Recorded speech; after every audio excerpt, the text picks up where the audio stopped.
The movie begins with a chaotic and chilling scene deep in a dense, shadowy jungle. A young girl, bruised and bleeding, is running for her life. Every painful step brings her closer to a slim chance of escape, but the danger behind her is relentless. Chasing her is a towering figure known as Adam Cole, or Crusher, a notorious cannibal.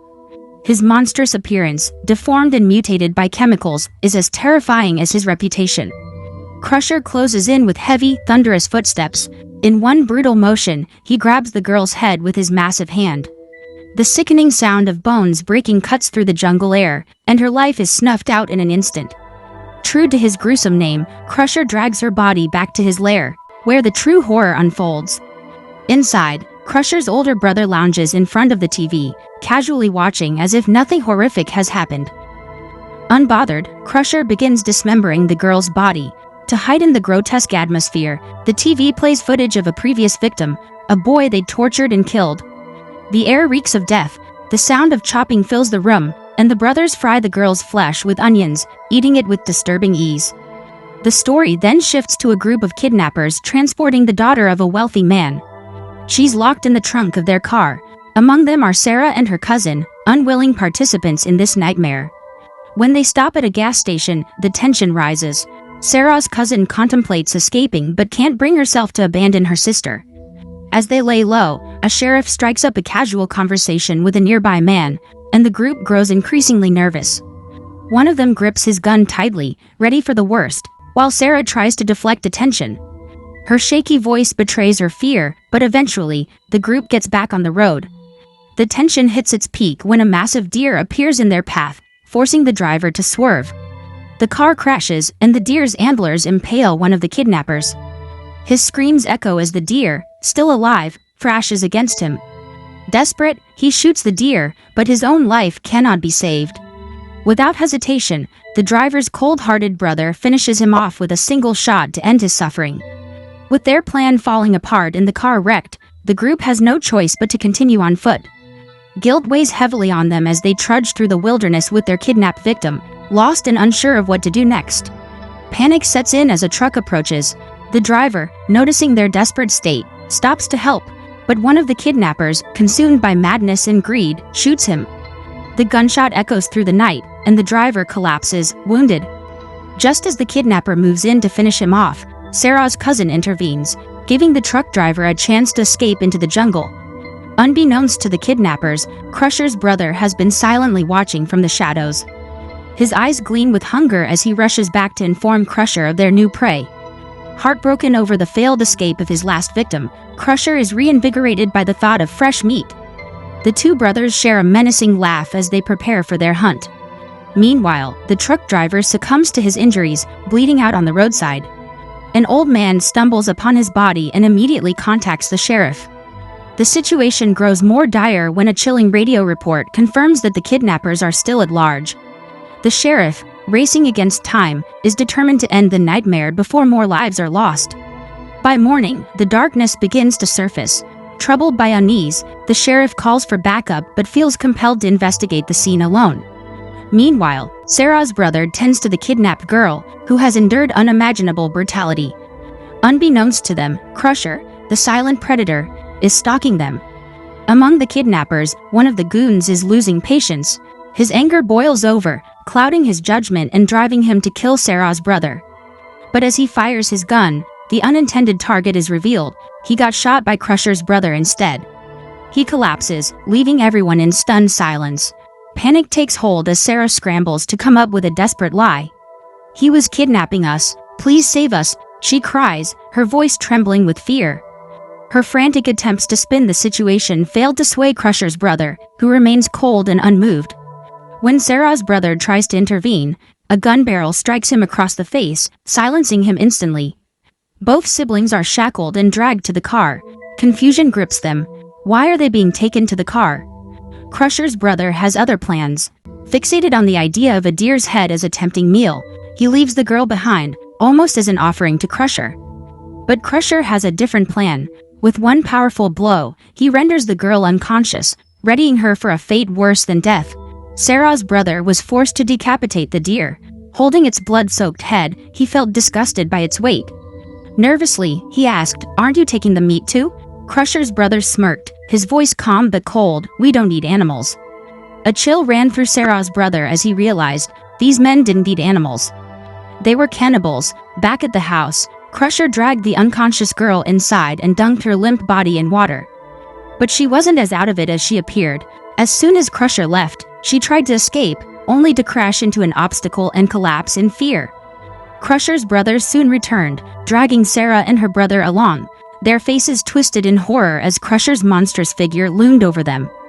Tossing the deer's head aside, he forced Sarah into a fake smile, her fear barely hidden. Meanwhile, the sheriff arrived at the crime scene, his mind racing.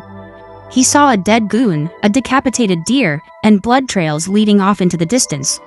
Knowing it was his only lead, he followed the trail further into the unknown. Back at the house, Sarah became desperate. She tried to bargain for her freedom, her voice shaking as she offered large sums of money. But Crusher's brother showed no emotion, his coldness unshaken. He handed her a glass of lemon water. Sarah recoiled, her voice firm but cautious. "I don't take drinks from strangers," she said, trying to stay calm. Crusher's brother smiled, extending his hand as if apologizing. For a moment, Sarah thought she was making progress, but the illusion shattered when he yanked her forward and slammed her face onto the table. Blood dripped down as she sat, stunned and dazed. Fear gripped Sarah. Was the lemon water poisoned? But then, she realized if he had wanted to kill her, he could have done it in the woods. Trying to calm her fear, she drank the water. Crusher's brother watched her with amusement, knowing the drink wasn't poison, but was laced with an anesthetic. Within moments, Sarah passed out. With Sarah unconscious, Crusher's brother turned his attention to Ash, who was still tied up.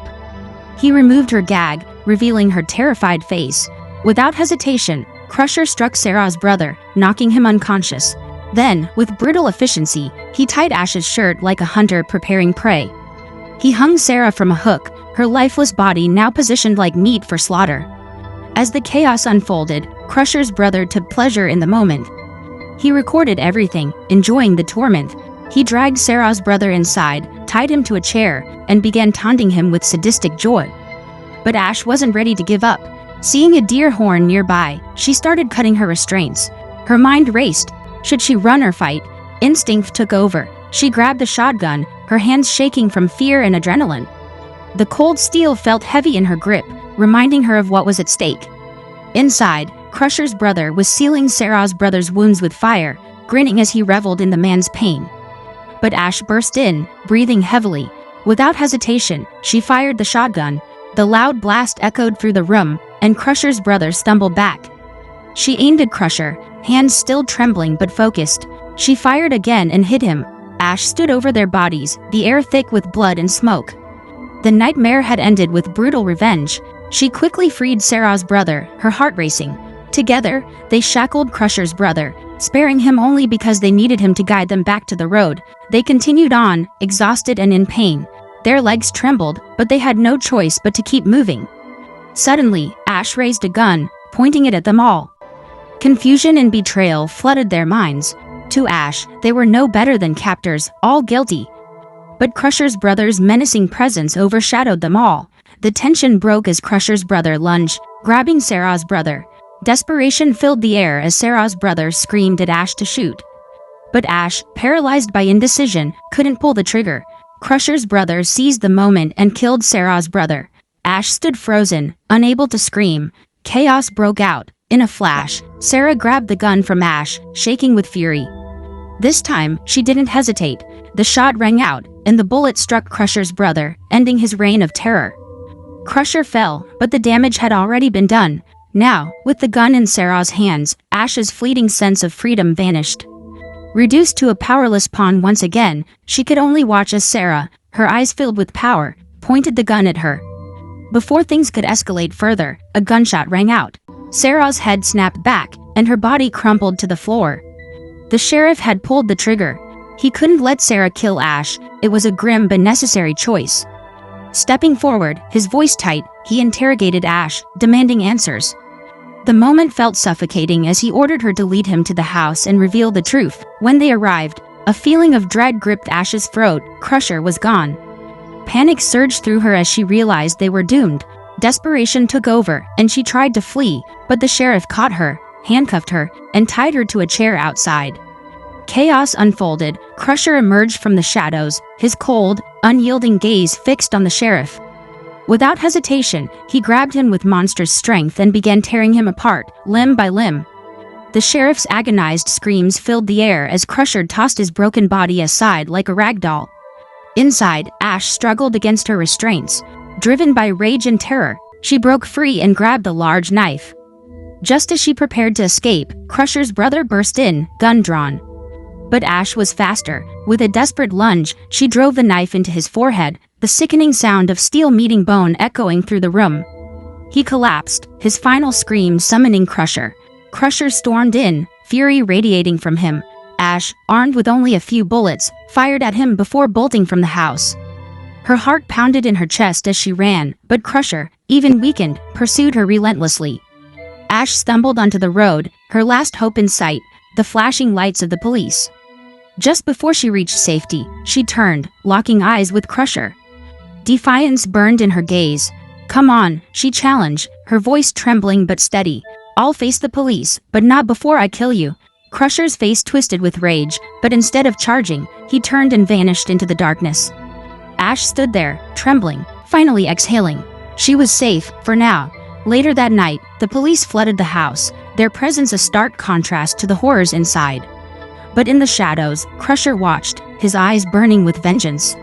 Slipping